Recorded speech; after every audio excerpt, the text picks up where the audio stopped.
Thank you. Good morning, everyone. Thank you for being here.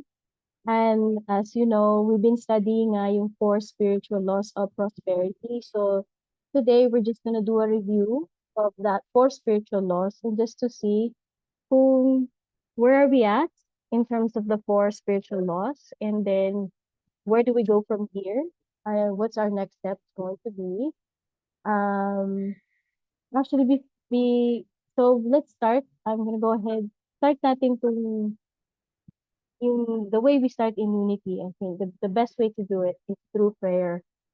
So I'm going to invite you to relax. You may close your eyes or simply soften your gaze. Take a nice deep breath.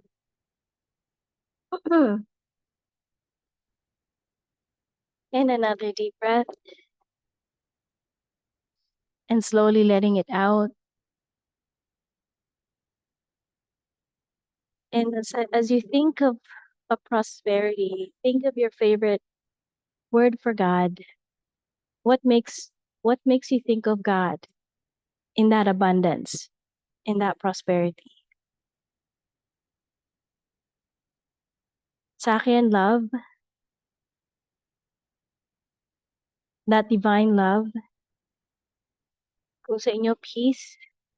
Kung sa inyo, peace of mind. Let that come forward. Or it could be grace.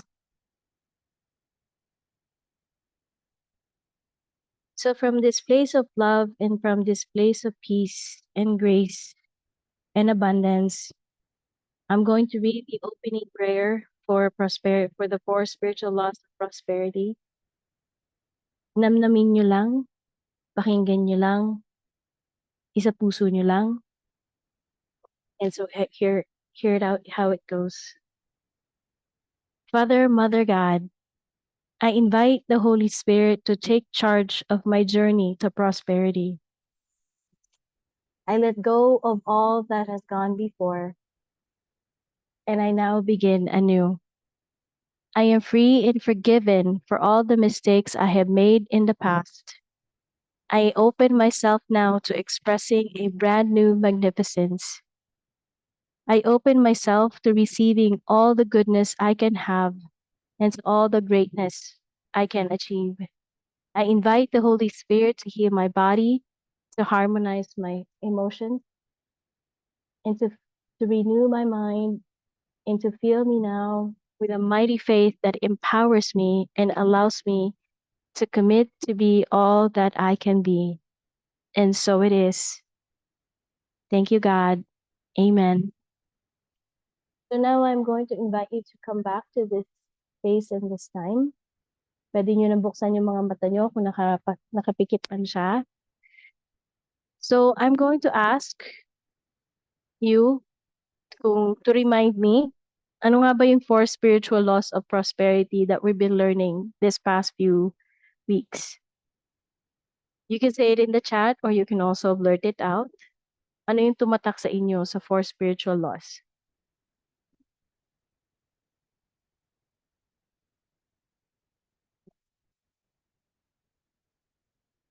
Actually, Yes. i-record natin 'to, 'no? Oo. Okay lang, Just sige. just the review lang. Oo. Wala pa yung reflections natin. Oo Just the nga, eh. review. Just to Oo. name them. Name lang. List lang. Ayun, anyone can share. Anyone can share. Pasensya na medyo no mic but I hear and see. Okay. Tulungan ko kayo. Eto, tignan natin. Hopefully this will kind of remind you what they are. From the current slide. Yan. Yan siya. So, prayer pala yun. Sorry. Yan.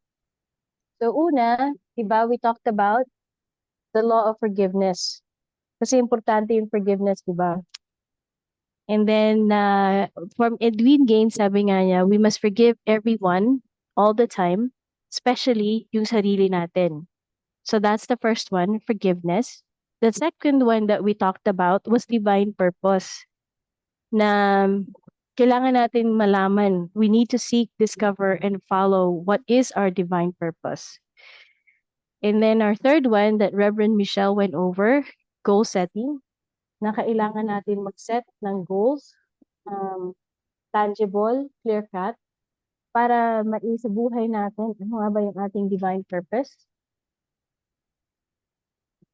And then, pinakahuli sa lahat that Rev talked about last week, tithing. So tithing basically of all that we receive in terms of our time and talent and treasure sa tao, lugar o institution that we receive our spiritual nourishment. And that could be maaring 10. So kung yung tithe niyo na 10%, edi i-distribute nyo na doon sa 10 na yon. So yan yung 4 Spiritual Laws of Prosperity by Edwin Gaines.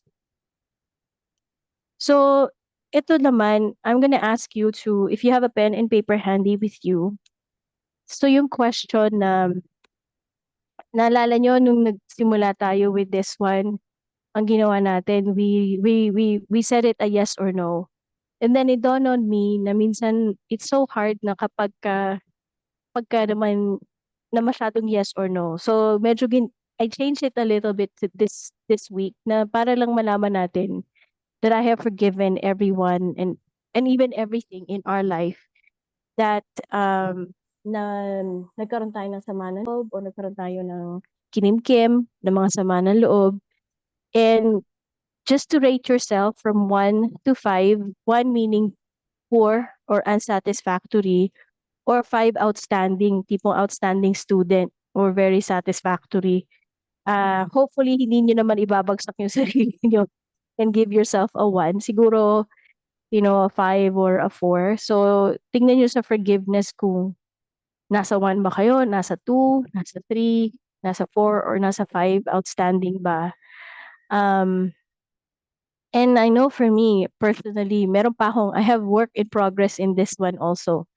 So siguro for me, I will be more on a 3 side on the level of forgiveness. So meron pang kagaya nung sabi nga natin na we are a masterpiece and we're still also a work in progress at the same time. Okay? So tingnan niyo yan kung nasan kayo dyan sa forgiveness. 1, 2, or 3, or 4, or 5.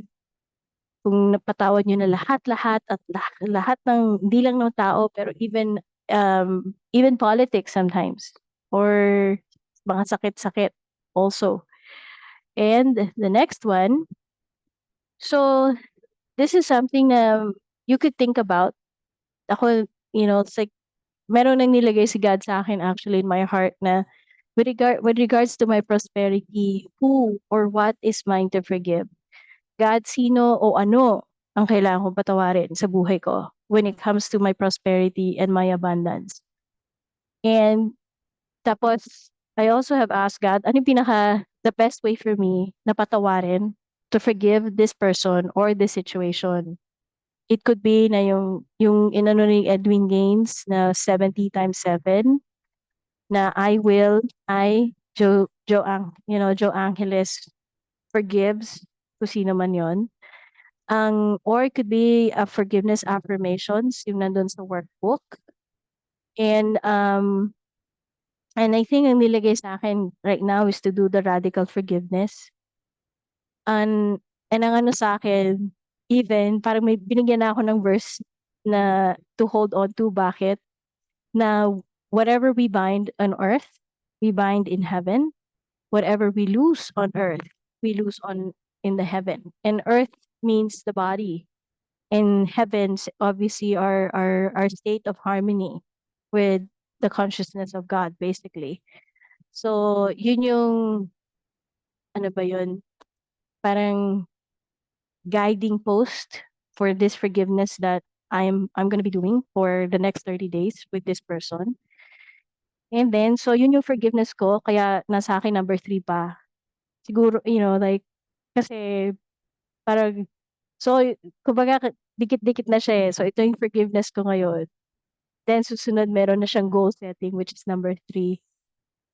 Then The next one, divine purpose.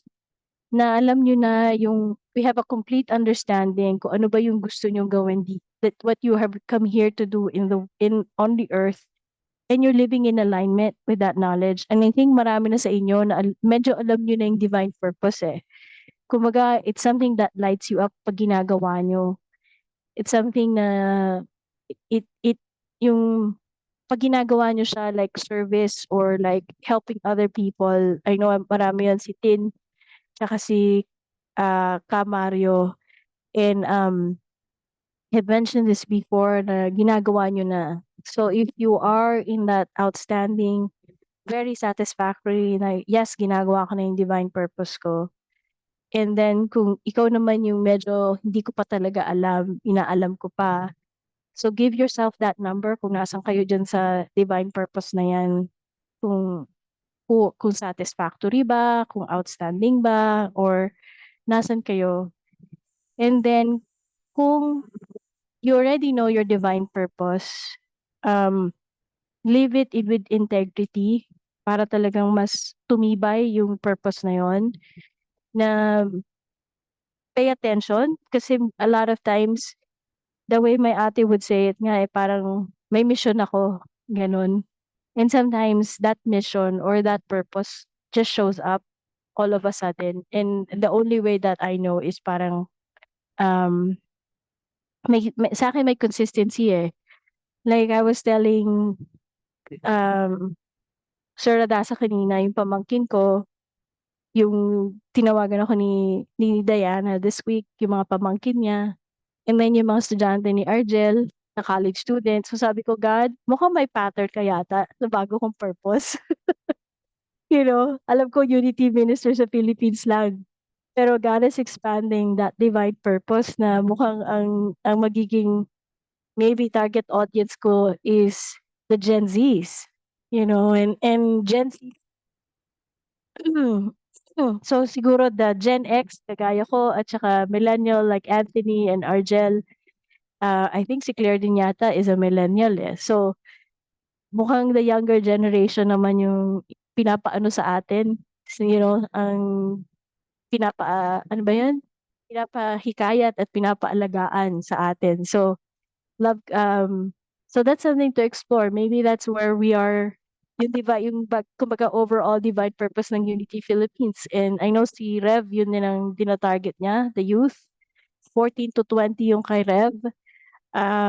So baka kailangan nating i-extend yung age, 14 to 35 yata. So titingnan natin what that divine purpose is and pay attention and pay attention ano nga ba yung gagawin natin to this. Kasi mukhang yun yung sa akin, mukhang yun din yung kay Rev. And, you know, and don't worry yung mga bagets natin din, si Kabubot. You have a lot to impart, you know, definitely. So, kung hindi nyo pa talaga alam yung inyong divine purpose is to ask yourself, what would be the most fun thing I could do with my life? I like this question kasi yung bang ano yung divine purpose, hindi siya pahirapan. Divine purpose is something that lights us up talaga. Something that makes our heart sing. Something na, kumbaga parang nabubuhayan tayo ng loob. That's the one thing that we need transforming, na kapag that it would be fun at the same time. I mean, nakakataba ng puso, I think is the other word I'm looking for. Ano ba yung nakakataba ng puso natin? And focus on that, kumbaga. And the other one is yung soul's deepest desire. Like, yun nga, like for me, one of my deep desire is to really become a unordained unity minister. Isa yun sa akin. So, yun ang divine purpose ko. And the next one, ito si Rev Michelle, I think ang nag-ano nito, di ba? Like, it's listening to our heart's desire and writing out our goals clear cut. So yung kumbaga yung meron akong friend recently na pinag-iisipan niya to ng mabuti. Sabi ko, kapag nilagay yan ni God sa heart mo, bali-baliktarin mo mundo, kahit saan ka lumiko, paikot-ikutin mo, you're gonna go back to that. Because it's, di ba nga, that our heart's desire is God's way of knocking at our hearts. And so from that, we do our goals. Kasi yun yung, I think, pag galing sa puso yung goals natin, satisfying siya eh. I think to me, yun yung parang, kasi alam ko, heart-led. Heart, I mean, heart-centered ngayon yung aking goals. And kaya importante na we forgive because we clear out our hearts, di ba nga? And then we also we know bakit nga ba ako nandito. So since alam ko na ito yung sa akin yung yung calling ko is to become a unity minister dito sa Pilipinas. Kumbaga lahat ng naging goals ko, even if they're not directly related to, or on the outside mukhang hindi related, like being a health coach, parang gano'n, parang magkaiba siya. And yet, when I was already doing health coaching, kitang-kita ko na God parehong-pareho ng pagiging LUT, parehong-pareho ng unity minister, yung mindset, yung ano.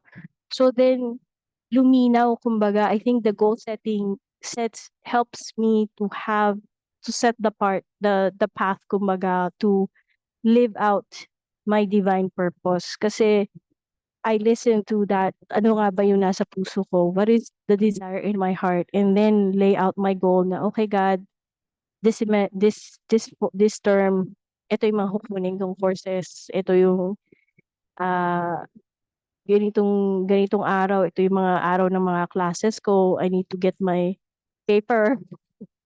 Majority ng naging homework ko puro papel, puro paper. So, um, so sa inyo din, tingnan niyo kung according to that divine purpose that you have and the heart's desire, may nakasulat na ba kayo ng kung ano nga ba yung magiging goals ninyo? And kung hindi pa, ito yung binigay ni Edwin Gaines, is to start the 3 steps to really have a plan, to write out your desires. My plan is, let's say, uh, hmm, yun nga yung sa youth, I think this is ang next plan ko dito most likely is, well, one, I have a pamangkin already. I think tatanungin ko na eh. Kailangan ko na lang tanungin siguro siya kasi nandito na siya. To really pray about it, I think, to talk to Rev about it, to, I think, meet us as a group, and then mentally imaging that plan. Mahilig ako sa pictures, so I may need to do a vision board about that, and then constantly affirm yung fulfillment niya. Pag nakikita ko na, God, isn't it amazing na hindi lang tayo nakakita ng isang lugar where we can all meet, and that what we have is actually youth, and that's how we're growing as a Unity Philippines. And lahat ng Unity ambassadors nagti-teach ng class. Gano'n. That's just an example. Ano pa lang 'yun, uh, off the cuff. So, then the very last one, tithing, that where you are in tithing, kung hindi pa man siya 10% or needs work of your time, your talent, and your treasure sa tao, lugar, or institution that feeds you. Kung kung one ba, kung outstanding ba, like write that. And then just to give you an idea, kung hindi pa kayo nandun sa 10%, remember the word is willingness. Always, God can do so much more when we are willing. And pag sinabing time, nakita ko to from Keys to the Kingdom, is mainly 10% of your time to yourself. And na ano nila, 10% of normal waking hours is 90 minutes kasi siya yung I think in 24 hours there's supposed to be 1,440 minutes daw. So 10% of that, mga 144. Para na lang madali, edi ayan, an hour and a half, bale 90 minutes. So at least, I mean, hindi naman at least, but you could, kung hindi pa kayo naka 90 minutes. Pero the main thing is just to to 10% of that time is reserving it, yun nga, yung daily prayer, meditation, spiritual exercises, could be journaling, it could be um well, like the daily prayers, silence, yung mga ganon. So kung hindi pa man 90, you know, kung 5 minutes, that's a start. 10% of your talent to serving unselfishly in a volunteer capacity for organization, person, cause na may meaning sa inyo. And when I was taking the class with Keys to the Kingdom, it could be na kahit yung it dawned on me na yung halimbawa like for mine, it's even giving care to my mom, yung mga ganon. Or yung sasamahan lang sila to do things. That's actually that. And even yung like for me yung kay Argel, the time that I spent to do that, yung mga ganon. Or yung ewan ko lang kung si T nagzo-Zumba pa rin. Yung mga ganon. And then 10% of our treasure, which actually I'm gonna after this nandito yung ano ba yan, yung sinasabi natin for the blessings.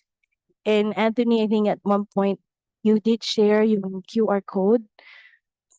So if you want to share that again, you're welcome to do that. Okay.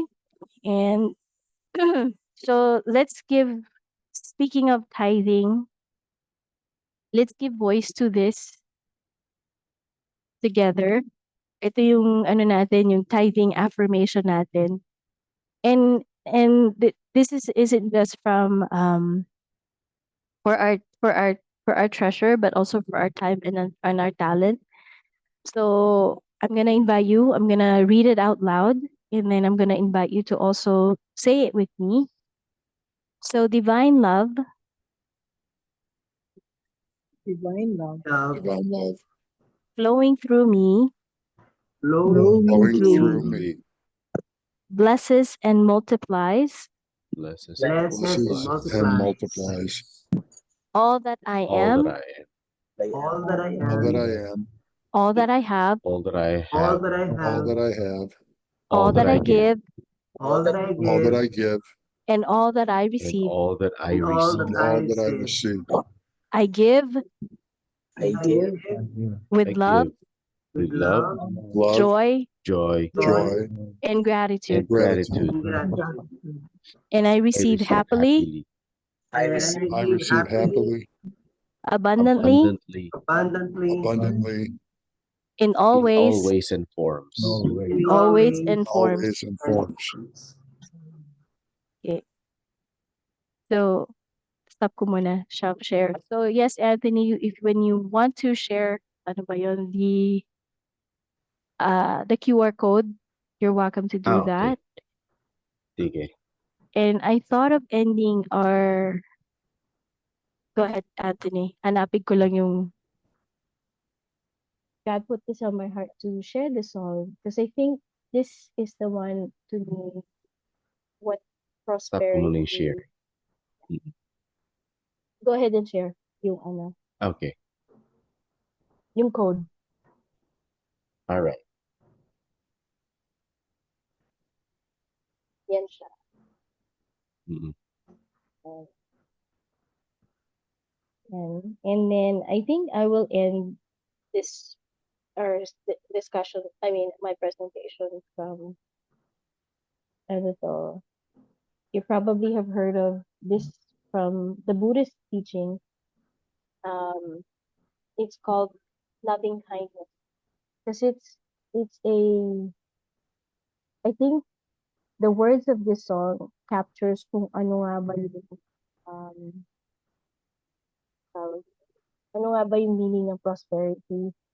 Kasi 'di ba, prosperity isn't just all about money, but it's really about our mindset, how are we peaceful, are we happy, are we at ease. So when I remember this song, it reminds me of what prosperity feels like, not just for me, for for hold on 1 second.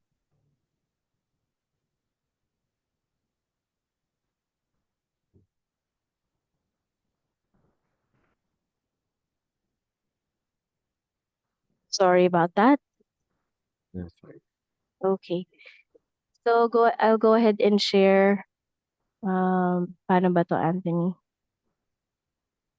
I Sige, I'll stop sharing muna. stop sharing ka muna. Yan. Yan. So I'm gonna invite you to listen to this song, and I'll invite you to also, as you listen to this song, let this be your words. And then there's also one that it's if you've heard of the meditation before, it's called metta or loving kindness.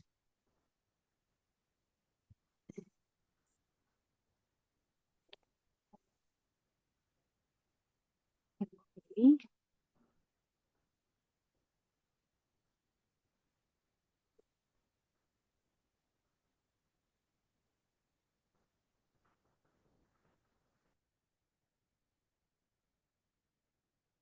Wow, I just built the most amazing workflow on Monday.com. You build your own workflow? Why? Alright, There guys. are a bunch of amazing pre-made templates you can just choose from. Nah, I'm a custom made.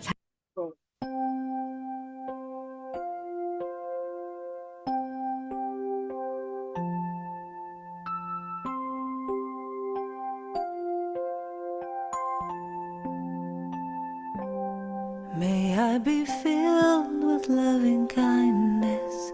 May I be well. May I be peaceful and at ease. And may I be happy. May I be filled with loving kindness. May I be well. May I be peaceful and at ease. And may I be happy. May you be filled with loving kindness. May you be well. May you be peaceful and at ease. And may you be happy. May you be filled with loving kindness. May you be well. May you be peaceful and at ease. And may you be happy. May we be filled with loving kindness. May we be well. May we be peaceful and at ease. And may we be happy. May we be filled with loving kindness. May we be well. May we be peaceful and at ease. And may we be happy. I am filled with loving kindness. I am well. I am peaceful and at ease. And I am happy. I am filled with loving kindness. I am well. I am peaceful and at ease. I am happy. I am filled with loving kindness. I am well. I am peaceful and at ease. And I am happy. I am happy.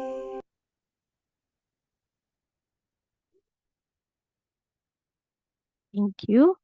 And then before I end my presentation, I'm going to let's do our blessing for each other. Uh, And then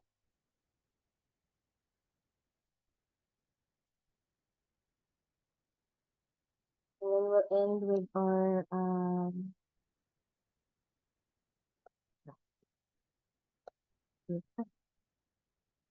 So let's warm up our hands to do this. And then I'm going to invite you to stretch out your hands to each other. We'll say our unity blessing. Okay. And if you can unmute yourself. Okay. We love you. We love you. Love you. We bless you. Bless you. Bless you. You, We appreciate you.